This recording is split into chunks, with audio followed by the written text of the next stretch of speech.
Hey, what's up, YouTube? Ezra back again with another fragrance, not really review, just another video. I wanted to go ahead and wrap up my segment on imaginary authors, on the House of Imaginary Authors. I just finished up my last one, which was yesterday Haze. So I wanted to go ahead and just tell you my favorite, starting from the worst to the best, I believe, in my opinion. There's only 9, so I figured I can give you all 9. Let's see here. Starting at number 9, we got Yesterday Haze, which is fig, iris, cream, tonka, tree bark, walnut bitters, and orchid dust.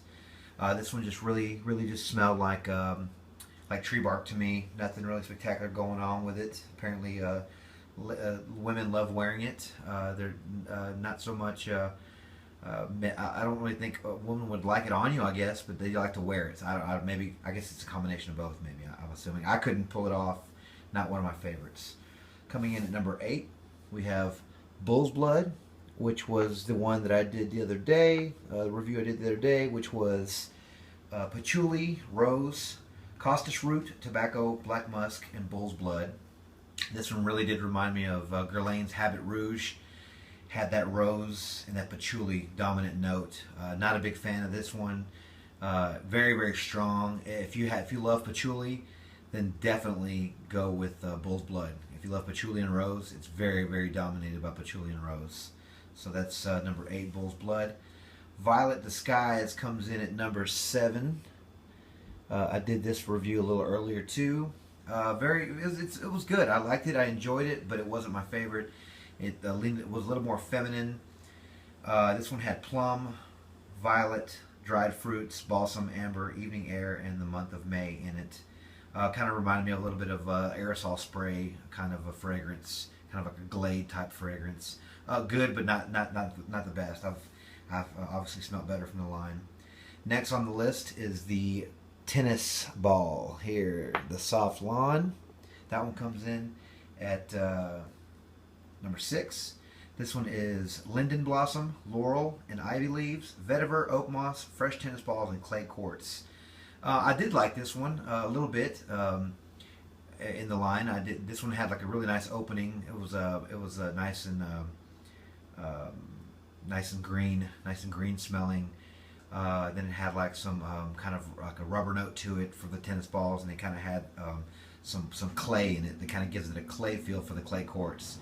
Very well made to get the idea of the whole tennis court at a country club idea, the picture in your mind's eye. So Josh did a really great job doing this one. He did a great job with all of them, but this one just seemed to stand out with the stories because it literally did remind me of the clay courts. Coming in at number 5 is the Cobra and the Canary, which this one was supposed to simulate driving a car, driving a car, smoking cigarettes, on the open road, just getting out there. You're young and you're free, you're excited. This one has lemon, tobacco flowers, orris root, leather, hay fields, and asphalt. The lemon started out really good. Lemon and tobacco, very dominant, very strong fragrance. You can actually probably, so far with the line, a lot of these here aren't as strong. Soft Lawn is pretty average, I guess, but the Cobra and the Canary is probably next to Bull's Blood, I guess, but the Cobra Canary is pretty strong.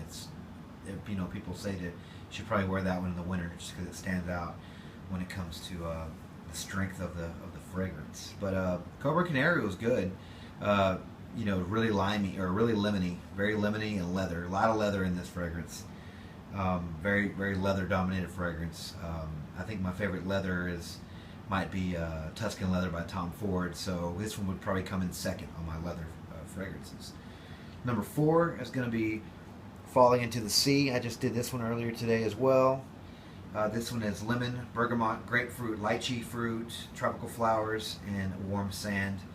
This one is a very nice fragrance. It's really good for the winter.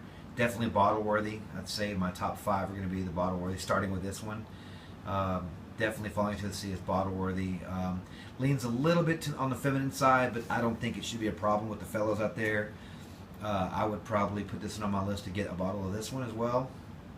I want the whole set, but of course I would start with the best ones first and see what I can get my hands on over time. But yeah, this one definitely, it's very citrusy and fruity, and has really, it smells like pixie sticks. It has like this dusty, powdery kind of fruity Kool-Aid dust type of smell. And I really, really enjoy it.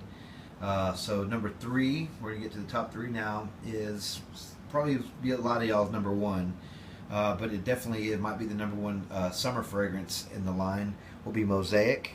I really, really enjoyed this one. We got Petit Grain, Bergamot, Oak Moss, Cedarwood, Limestone, and Artesian Well. I really didn't pick up the mineral notes in this one, but you know, everyone's messaging me and commenting saying that they get it. I haven't gotten it yet. All I really get is just a lot of citrus, and you know, got a little, you know, just very citrusy, and it reminded me a lot of what is it? What can I think of the name now? You can go back in the video and look, but it reminded me of Mugler Cologne. That's what it was. I'm sorry. It reminded me a lot of Mugler Cologne. This one just has longer longevity and projection. So definitely pick up this one. This would be the number 1 summer fragrance in the line. Some would say maybe these two are closely related, but I would say go with Mosaic first. Number 2, if you guys haven't already guessed, because there's only 2 left, it's going to be Memoirs of a Trespasser. This one is a bomb. This one here is very, very strong, guys. This one has Madagascar vanilla, guaiac wood, myrrh, benzoin resin, ambrette seeds, and oak barrels. This one's very vanilla-y and very boozy and thick and perfect for the winter. Real nice cozy scent. Can't go wrong with this one from the line when it comes to winter scents. This one here would definitely, it reminded me of cigars, like the sweet cigars smell, not so much the smoke, but just like smelling the cigar. Even though there's no tobacco in this, just like the sweet vanilla type of cognac type of smell. So this one, I think, really, they did a really, Josh did a really good job with this one. And so that one's my number 2. And for my number 1, you guys might have guessed it already because I raved about this one. It happened to be my first video that I did. And I actually have a bottle of this one. It is Cape Heartache. This one is the second, I believe, from Philip Sava. And this one here is the first bottle from the line that I actually got. So, you know, and I'm glad I did pick this one up, or the bottle. I'm glad I got it in swap. It just happened to be my favorite as well. This one is Douglas Fir, Pine Resin, Western Hemlock, Vanilla Leaf, Strawberry, Old Growth, and Mountain Fog. I really, really, really love this one. It's super strong. It's beast mode. It lasts forever. I enjoy camping. I love going camping. I love the outdoors, walking in the woods, just hearing birds and hearing the water and trickle by, and just all that stuff. I love the outdoors. And this one right here, this fragrance here gives me a picture of the outdoors. Give me a picture of the outdoors, just in my mind's eye. It starts off with really strong, like it smells like a campfire. When you first start off, the fragrance really does smell just like a campfire. You know, like maybe how your clothes smell after you're sitting in front of the campfire. Some of you might say, well, why would I want my clothes to smell like that? It's really more the experience than anything. And then after a minute, you start to get pine needles.